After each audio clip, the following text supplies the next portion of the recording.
오늘 같이 은혜 받을 말씀은 이사야 40장 1절에서 11절 말씀이 되겠습니다. 저와 여러분들이 한 절씩 교독하겠습니다. 너희의 하나님이 이르시되 너희는 위로하라, 내 백성을 위로하라. 너희는 예루살렘의 마음에 닿도록 말하며 그것에게 외치라. 그 노역의 때가 끝났고 그 죄악이 사함을 받았느니라.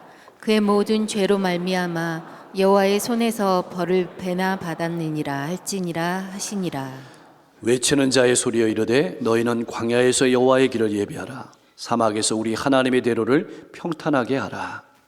골짜기마다 도두어지며 산마다 언덕마다 낮아지며 고르지 아니한 곳이 평탄하게 되며 험한 곳이 평지가 될 것이요. 여호와의 영광이 나타나고 모든 육체가 그것을 함께 보리라. 이는 여호와의 입이 말씀하셨느니라. 말하는 자의 소리여 이르되 외치라. 대답하되 내가 무엇이라 외치리이까 하니 이르되 모든 육체는 풀이요 그의 모든 아름다움은 들의 꽃과 같으니 풀은 마르고 꽃이 시들면 여호와의 기운이 그 위에 붐이라. 이 백성은 실로 풀이로다. 풀은 마르고 꽃은 시드나 우리 하나님의 말씀은 영원히 서리라 하라. 아름다운 소식을 시온에 전하는 자여 너는 높은 산에 오르라.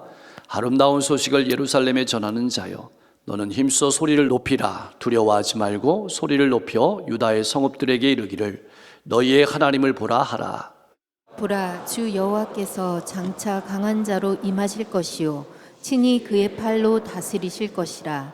보라 상급이 그에게 있고 보응이 그의 앞에 있으며 11절 그는 목자같이 양떼를 먹이시며 어린 양을 그 팔로 모아 품에 안으시며 젖먹이는 암컷들을 온순히 인도하시리로다.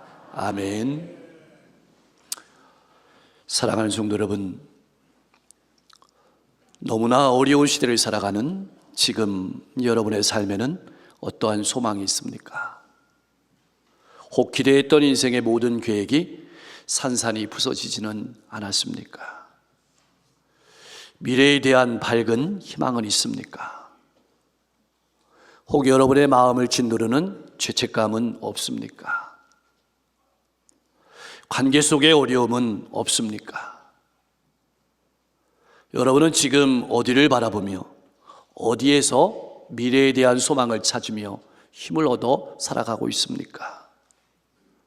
권력입니까? 물질입니까? 능력입니까? 이사야 선지자를 통해서 39장까지 하나님이 말씀하신 그 심판의 말씀을 들으면서 이스라엘 백성들은 어떤 생각을 했을까요? 살펴보면 이사야 선지자가 활동할 당시 이스라엘 백성들은 국내외에 어두운 정세로 말미암아서 잠시도 마음이 편할 시간이 없었습니다. 당시 유다의 왕이었던 히스기야 왕이 병이 들었다가 나았을 때 예물을 가지고 방문한 바벨론 사신들에게 왕이 궁중의 모든 소유와 나라의 모든 소유를 보내주었다는 말을 이사야 선지자가 듣고 왕과 신하들 앞에서 유다 왕국이 바벨론에 의해서 함락될 것과 왕족들 가운데 일부가 환관이 될 사람마저 있다는 예언을 했습니다. 이 예언을 들은 유다 백성들은 크게 낙담했습니다. 미래에 대한 소망을 잃어버렸고 체념했습니다. 히스기야 같이 위대한 신앙인이자 왕이었던 사람도 유다의 운명을 바꿀 수 없다면 이제 더는 이 나라에는 소망을 기대할 수 없다고 생각했습니다. 과연 말씀대로 얼마 후에 이스라엘은 바벨론에 의해서 멸망했습니다. 예루살렘 성이 함락되었습니다. 그들의 마음의 토대였고 신앙의 토대였던 예루살렘 성전이 무너져 내려버렸습니다. 그들이 그토록 붙들고 살았던, 자랑하며 살았던 하나님의 선민이라는 자존심은 산산조각 났고 백성들은 포로로 끌려가서 고통스러운 노예의 삶을 살고 있었습니다. 더 큰 아픔은 언제 이 고통스러운 포로의 삶이 끝날지 알 수 없다는 것이었습니다. 곡을 뒤로 하고 먼 나라에서 노예 생활을 하는 그들의 고초는 이루 말할 수가 없었습니다. 시편 기자는 포로 생활에 말할 수 없는 고충을 이렇게 기록해 놓았습니다. 시편 137편 1절에서 3절 말씀입니다. 우리가 바벨론의 강변 거기에 앉아서 시온을 기억하며 울었도다. 그 중에 버드나무에 우리가 우리의 수금을 걸었나니 이는 우리를 사로잡은 자가 거기서 우리에게 노래를 청하며 우리를 황폐하게 한 자가 기쁨을 청하고 자기들을 위하여 시온의 노래 중 하나를 노래하라 함이로라. 이스라엘 백성들이 부른 노래는 기뻐서 부른 찬송이 아니었습니다. 고통의 노래였고 슬픔의 노래였고 절망의 노래였습니다. 마음은 무너져 내렸고 가슴의 상처는 점점 더 깊어져 갔습니다. 밝은 미래는 전혀 보이지 않았고 상황은 점점 더 나빠만 갔습니다. 그렇게 미래가 불투명하고 모두가 비판적으로 비관적으로 보이던 그때에 절망이 내 삶을 지배하고 있는 그때에 하나님께서 이스라엘 백성들에게 그런 고통과 슬픔과 절망 가운데 있는 우리에게 이사야 선지자를 통해서 말씀을 선포하시는 것입니다. 너희는 위로하라. 내 백성을 위로하라. 인간은 누구나 위로가 필요한 존재입니다. 치열한 경쟁 속에서 하루가 다르게 변하는 세상 속에서 살아가다 보면 필연코 지치게 됩니다. 낙담하게 됩니다. 절망하게 됩니다. 그래서 너무나 위로가 필요합니다. 아내에게 위로가 필요합니다. 뿐만 아니라 남편에게도 위로가 필요합니다. 부모에게도 위로가 필요합니다. 자녀에게도 위로가 필요합니다. 성도에게도 위로가 필요하고 심지어 목사에게도 위로가 필요합니다. 위로를 받으면 힘이 나고 용기가 생깁니다. 그러나 사람의 위로가 아무리 좋다 한들 때로는 사람의 위로가 아무런 위로가 되지 않고 상처가 될 때도 있습니다. 이스라엘 백성들이 처한 포로의 상황이 그랬습니다. 좌절과 절망이, 낙담과 실망이 그들이 입고 있는 옷이었습니다. 어떤 것도 위로가 되지 않았습니다. 여러분의 상황은 어떻습니까? 사실 이스라엘 백성들은 하나님께서 그들을 버리겠다고 하셔도 할 말이 없었습니다. 그렇게 포로된 그곳에서 하나님께서는 약속을 저버린 당신의 백성들에게 여전히 너희는 나의 백성이라고 말씀하시면서 선지자에게 위로를 전하라고 하시는 것입니다. 택하신 백성을 절대로 포기하지 않으시는 하나님의 간절한 마음이 이 절 가운데 녹아 있습니다. 마음에 닿도록 말하라. 그냥 정겹게, 그냥 부드럽게 말하는 정도가 아니라 그 마음속에 스며들도록 말하라는 것입니다. 사랑하는 성도 여러분, 우리가 신앙의 길을 걸어가면서 가장 경계해야 될 것이 무엇일까요? 스스로 절망하여 좌절하는 것입니다. 스스로 도망하여 숨는 것입니다. 잊지 마십시오. 우리는 포기할 겁니다. 낙담하기도 할 겁니다. 절망하기도 할 겁니다. 도망하기도 할 겁니다. 그래도 하나님께서는 우리를 포기하지 않으십니다. 이것이 우리의 소망입니다. 그래서 우리에게 뿐만 아니라 이 민족에게 앞날에 소망이 있는 것입니다. 그러면 하나님께서 어떻게 택하신 백성을 위로하실까요? 우리 가운데 오심으로, 우리 가운데 오셔서 일하심으로 역사하시는 것입니다. 위로하시는 것입니다.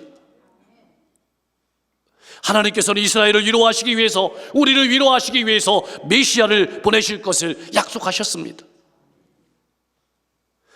그래서 오늘 말씀을 통해서 메시아이신 예수 그리스도를 맞이할 준비를 하라고 말씀하십니다. 하나님께서는 준비된 세례 요한을 통해서 광야에서 주님이 오실 길을 예비했고 있고 사막에서 하나님의 대로를 평탄하게 하셨습니다. 그런데 광야와 사막은 한 가지 공통점이 있습니다. 길이 없다는 겁니다. 소망이 없다는 겁니다. 광야에는 가시나무가 있습니다. 찔레가 있습니다. 가시덩굴이 엮여 있습니다. 뿐만 아니라 사나운 짐승이 독사가 울거립니다. 무섭고 위험이 도사리고 있습니다. 사막은 어떻습니까? 가도 끝이 없습니다. 모래만 날립니다. 이스라엘 백성들의 바벨론 포로 생활이, 이스라엘 백성들이 살아가는 삶의 현실이 바로 광야와 같고 모래사막과 같았습니다. 어쩌면 광야와 사막은 우리의 인생과도 너무 닮았습니다. 여러분의 인생은 어떤 인생입니까? 가시가 있고 사나운 짐승이 울거리고 모래만 날리는 광야와 사막 같은 인생은 아닙니까? 그런 인생 한가운데로 하나님께서 인간의 몸을 입고 오신 것입니다. 그분이 바로 예수 그리스도이십니다. 그럼 우리가 예수 그리스도를 만나려면 어떤 준비를 해야 되는 것일까요? 먼저 골짜기를 도도해야 합니다. 우리가 잘 아는 것처럼 골짜기는 패여 있습니다. 우리 마음속에 패인 마음으로는 절대로 하나님을 만날 수가 없습니다. 패인 마음을 도도해야 합니다. 무엇이 패인 마음일까요? 열등감, 자격지심, 욕망, 질투, 비교, 원망, 이런 것을 하나님의 은혜에 감사하는 마음으로 도도해야 합니다. 그리고 높아진 교만의 마음, 거만의 마음을 낮추고 평탄하게 해야 합니다. 언젠가 우리는 주님 앞에 서게 될 것입니다. 주님을 만나게 될 그날 부끄럽지 않도록 살아가시길 바랍니다. 나는 언제 주님이 오셔도 부끄럽지 않은 삶을 신앙으로서 살아가고 있습니까? 준비하며 살아가고 있습니까? 비록 지금 눈에 보이지 않더라도 주님을 만날 준비를 하며 하루하루 걸어가시는 여러분과 제가 될 수 있기를 소망합니다. 이제 하나님께서는 이사야 선지자에게 그리고 우리에게 다음과 같이 외칠 것을 명령하셨습니다. 그것이 6절과 7절의 말씀입니다. 우리 같이 한번 읽어보겠습니다.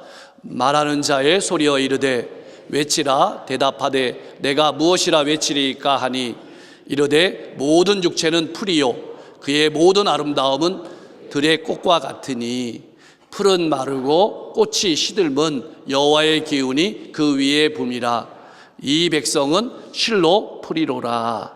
아멘. 왜 이런 말씀을 외치라고 하셨을까요? 지금까지 이스라엘 백성들은 하나님을 믿는 하나님의 백성이라고 하면서도 하나님을 떠나 살았습니다. 세상의 권력을 탐하며 살았습니다. 부귀영화를 탐하며 살았습니다.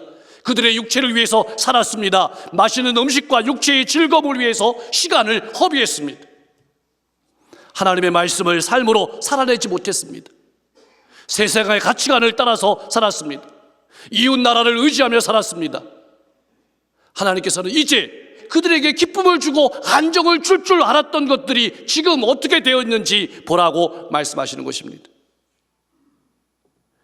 그들이 좋아하던 것들은 마치 들의 풀과 꽃과 같아서 하나님께서 훅 하고 바람 한번 부르시니 시들어버리고 말라버린 것입니다. 거대한 아수르도 바벨론도 모두 역사 속으로 사라졌습니다. 그러나 하나님의 말씀은 영원히 굳게 서 있음을 외치라는 것입니다. 누구에게 외치라고 하는 것일까요? 우리 자신입니다. 많은 사람은 눈에 보이는 것에서 위로를 얻고자 합니다. 거기에 소망을 두고 살아갑니다. 그러나 어떻습니까? 세상의 아름다움은 잠시뿐입니다. 권력도, 미모도, 물질도 마찬가지입니다. 시들어지는 풀과 꽃과 같습니다. 오직 하나님의 말씀만 영원합니다. 우리는 이것을 삶으로 살아내야 합니다. 예수님께서 말씀하십니다. 솔로몬의 영광으로도 입은 모든 부귀영화도 이 꽃 하나만 같지 못하였다. 그 말씀을 우리의 마음에 새기고 살아야 합니다. 그것들은 내 인생의 진정한 위로가 되지 못한다는 사실을 나에게, 이웃에게 외치면서 그렇게 삶을 살아내라고 말씀하시는 겁니다. 왜냐하면 그것들을 모두 시들어버리고 사라질 것이기 때문입니다. 주님께서 우리에게 주시는 시들지 않은 멸류관을 바라보며 말씀을 붙들고 말씀에 붙들리어서 살아가다가 인생의 추수때에 남는 것이 있는 인생이 되기를 주님의 이름으로 간절히 축원합니다. 그렇다면 하나님의 구원을 본 이스라엘과 예수 그리스도를 통한 구원의 복된 소식을 들은 우리가 살아내야 될 삶은 어떤 삶일까요? 바로 하나님의 말씀을 붙잡고 목자 되신 예수 그리스도를 바라보며 살아가는 삶입니다. 그렇지 않으면 이스라엘 백성들은 바벨론 포로에서 벗어난 것이 자기들이 잘나서 그런 줄 생각할 수 있습니다. 하나님을 잊어버릴 수 있습니다. 우리도 마찬가지입니다. 어렵고 힘들 때도 어려움이고 위기지만 건강하고 물질에 문제가 없고 하는 일이 잘 돼도 위기입니다. 하나님을 잊어버릴 수 있습니다. 그래서 우리는 날마다 하나님의 말씀을 듣고 하나님의 말씀을 먹고 하나님의 말씀에 붙잡혀서 살아가야 합니다. 그래야 믿음의 길을 힘있게 걸어갈 수 있게 되는 것입니다. 더 나아가서 우리는 복음의 좋은 소식을 듣는 것에만 그치지 말고 전하는 사람이 되어야 합니다. 하나님께서는 아름다운 구원의 기쁜 소식이 악한 사람들로부터 크게 환영받지 못하고 위압당할 것을 아셨습니다. 그럼에도 불구하고 두려워하지 말고 전하라고 9절에 말씀하십니다. 지금도 마찬가지입니다. 여러분, 복음을 전하고 복음을 살아내는 일에는 용기가 필요합니다. 결단이 필요합니다. 눈물이 필요합니다. 두려울 수 있습니다. 외로울 수 있습니다. 그러나 기억하십시오. 그곳에 주님이 함께 하십니다. 주님이 힘주십니다. 주님이 역사하십니다. 주님이 일하십니다. 어리석은 사람들은 하나님의 말씀의 길을 막습니다. 들으려고 하지 않습니다. 이 세상의 가치관만 추구합니다. 땅에 속한 것만 구합니다.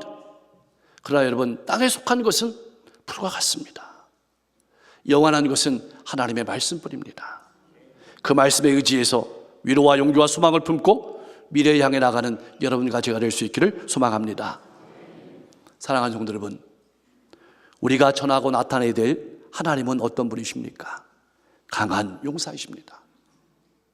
이스라엘 백성들이 바벨론 포로에서 고국으로 돌아올 때 전쟁에서 승리하면 전리품을 취하는 것처럼 전리품을 가지고 돌아올 것을 말씀하셨습니다. 이것은 바벨론이 예루살렘 성전에서 탈취해간 성전의 기명과 물품들을 가지고 돌아오는 사건을 말합니다. 이것을 우리의 삶으로 비유하면 우리가 눈물로 하나님의 말씀을 따라서 살아냈던 모든 삶을 하나님께서 알아주신다라는 뜻입니다. 반드시 열매가 맺어진다는 뜻입니다. 그렇지만 세상의 가치를 추구하고 내 마음대로 살았던 삶은 들의 꽃과 같이, 들의 풀과 같이 시들어버리고 말라버린다는 뜻입니다. 하나님은 강한 용사이십니다. 이것을 기억하십시오. 또한 하나님은 선한 목자가 되십니다. 하나님께서 목자같이 양떼를 모으실 것입니다. 그 팔로 안으실 것입니다. 푸른 초정과 실 마른 물가로 인도하실 것입니다. 평안한 쉼을 주실 것입니다. 대적자들에게는 무서운 강한 용사이지만 택하신 백성에게는 선한 목자가 되십니다. 그래서 다윗은 우리가 잘 아는 것처럼 시편 23편 말씀에서 하나님을 이렇게 찬송했습니다. 우리 같이 한번 고백하겠습니다. 여호와는 나의 목자시니 내게 부족함이 없으리로다. 그가 나를 푸른 풀밭에 누이시며 쉴만한 물가로 인도하시는도다. 내 영혼을 소생시키시고 자기 이름을 위하여 의의 길로 인도하시는도다. 아멘. 예수님께서도 자기 자신을 말씀하실 때 나는 선한 목자라고 분명하게 말씀하셨습니다. 요한복음 10장 14절에서 16절 말씀에 보면 예수님께서 이렇게 말씀하십니다. 나는 선한 목자라. 나는 내 양을 알고 양도 나를 아는 것이 아버지께서 나를 아시고 내가 아버지를 아는 것 같으니 나는 양을 위하여 목숨을 버리노라. 또 이 우리에 들지 아니한 다른 양들이 내게 있어 내가 인도하여야 할 터이니 그들도 내 음성을 듣고 한 무리가 되어 한 목자에게 있으리라. 이 말씀은 예수님께서 하나님이심을 나타내는 것입니다. 하나님께서 인간의 몸을 입고 우리 가운데 오신 선한 목자이신 예수 그리스도를 통해서 하나님께서는 지금도 우리에게 위로와 용기와 소망을 끊임없이 주고 계십니다. 선한 목자 되신 예수님께서 이 땅에 오셔서 어떻게 일하셨을까요? 긍휼히 여기는 마음을 가지고 영혼들을 만났습니다. 우리가 긍휼히 여기는 마음을 가지고 영혼들을 만나야 된다는 뜻입니다. 창자가 끊어지는 아픔을 같이 느끼면서 만났습니다. 우리가 이웃을 만날 때 그들의 아픔에 같이 느끼면서 만나야 된다는 뜻이기도 합니다. 영혼을 만나기 위해서 새벽 일찍 일어나서 하나님께 기도하고 하나님의 뜻을 구했습니다. 이것이 바로 우리를 위한 목자의 마음입니다. 우리 인간은 다 양같은 존재들입니다.